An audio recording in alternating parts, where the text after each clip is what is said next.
ये काफी इम्प्रूवमेंट है पहले से, मतलब 80 to 90% इम्प्रूवमेंट है सर। ठीक है, मैं आपको आगे का मेडिसिन भेज। दोस्तों, आपने अभी ये जो कन्वर्सेशन सुना, ये हमारा और हमारा एक पेशेंट का है जिनको पिछले 2 साल से सेक्स रिलेटेड प्रॉब्लम थी। और आज इस वीडियो में ये बताऊंगा कि कैसे इनका सेक्स प्रॉब्लम हम लोगों ने सॉल्व किया, जो कि सिर्फ 2 महीना में लगभग 90% सॉल्व हो चुका है। वो कैसे सॉल्व हुआ, हमारा क्या अप्रोच रहा, हम लोगों ने इनको ऐसी कौन कौन सी मेडिसिन खिलाई जिससे कि इनका प्रॉब्लम एकदम जड़ से समाप्त हो गया।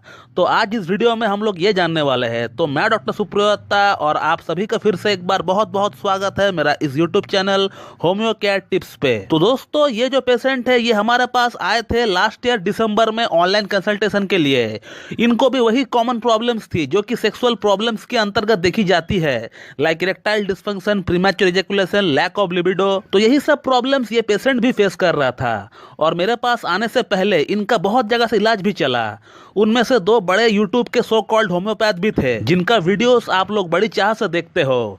मगर दुख की बात यह है कि किसी एक भी होम्योपैथ ने इनका केस को सही से रीड ही नहीं कर पाया, पढ़ ही नहीं पाया। ये जो पेशेंट है ये केस टेकिंग के दौरान बार बार एक ही बात को रिपीट कर रहा था, बार बार एक ही बात को दोहरा रहा था। उस पर अगर कोई एक भी होम्योपैथ ने गौर फरमाया होता तो ये जो पेशेंट है ये कब का ठीक हो गया होता और इनको मेरे पास आने की नौबत ही नहीं आती। दोस्तों, ये जो पेशेंट है इनको आज से 3 साल पहले ट्यूबरकुलोसिस यानी टीबी हुआ था। और टीबी होने का बाद से ही इनको जितने भी सेक्स संबंधित प्रॉब्लम्स है वो स्टार्ट हुआ। उससे पहले ये पेशेंट बिल्कुल फिट एंड फाइन थे। ये पेशेंट बार बार दोहरा रहा था कि मुझे ये प्रॉब्लम्स नहीं थी, लेकिन जब से मुझे टीबी हुआ उसके बाद से ही मुझे ये प्रॉब्लम्स डेवलप हुई है। और उसी के बाद इनको स्टैमरिंग यानी हकलाने का प्रॉब्लम भी स्टार्ट हो गया, जो कि ये पहले नहीं हकलाया करता था। तो सेक्स प्रॉब्लम और स्टैमरिंग ये दोनों ही स्टार्ट हुआ टीबी होने का बाद से, पहले इनको नहीं थी। और जब मैं इस पेशेंट का केस टेकिंग कर रहा था इस बात को इन्होंने कम से कम 10 बार दोहराया कि सर मैं इससे पहले बिल्कुल भी ठीक था, मुझे कोई भी शारीरिक प्रॉब्लम नहीं थी, लेकिन जब से मुझे टीबी हुआ है उसके बाद से ही ये सारी प्रॉब्लम्स डेवलप हुआ है। और इसी बात से मुझे इस पेशेंट का प्रॉब्लम का जो जड़ था, जो रूट कॉज था, वो मुझे दिख गया था। और वो जड़ है side effect of anti tubercular medication. यानी जब इनको टीबी हुआ था और टीबी के लिए जब इनको एंटी ट्यूबरकुलर मेडिसिन दी गई थी, उसी इंग्लिश मेडिसिन का ये साइड इफेक्ट है। तो अगर आज मेरा ये वीडियो कोई होम्योपैथ देख रहा है तो हमेशा एक चीज को याद रखे, when you ever come across patient who have suffered from bad effects of anti tubercular medication,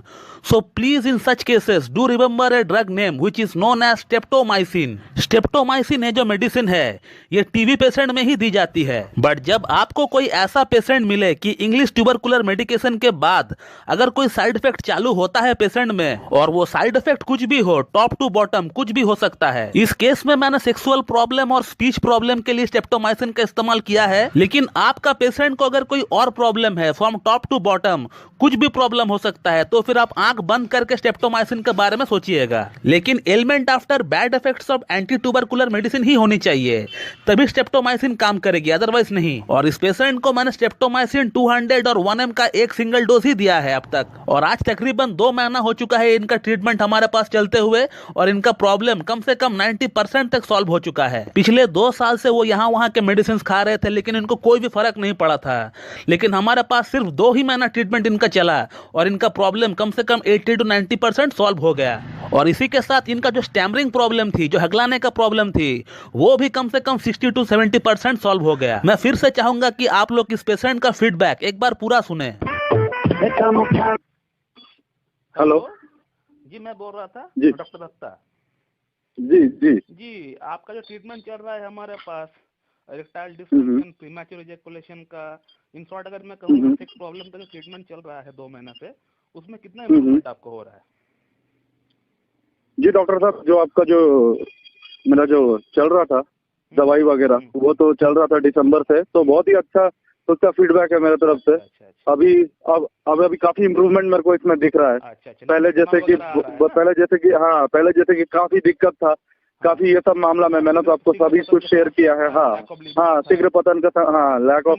अभी जो है डॉक्टर साहब, अभी क्या हो रहा है कि अभी फिजिकल इंटीमेसी का डिजायर बढ़ रहा है, इरेक्शन रह रहा है देर तक, मतलब बहुत सारा पॉजिटिव चीज हो रहा है। अब पहले जैसा नहीं रहा, स्पर्म काउंट भी बढ़ रहा है, काफी अच्छा है। पहले जैसा दिक्कत नहीं है, काफी इम्प्रूवमेंट है पहले से, मतलब 80 to 90% इम्प्रूवमेंट है सर। ठीक है, मैं आपको आगे का मेडिसिन भेज देता हूँ कल। ठीक है, ठीक है, थैंक यू।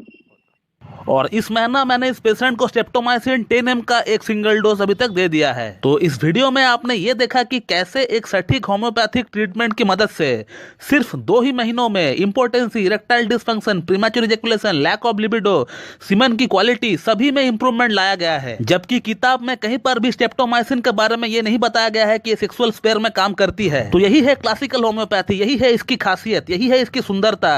यहाँ पहले से कोई भी रेमेडी सेलेक्ट नहीं रहता है हमारे लिए, और इसीलिए होम्योपैथी में medicine case to case, person to person vary करता है। Fixity of ideas doesn't work in homeopathy. जब भी कोई पेशेंट आता है तो हमें नई तरीके से फिर से स्टार्ट करना पड़ता है उसके लिए। तो दोस्तों, मैं इस वीडियो को यहीं पे एंड करता हूं। So thank you very much and have a good day.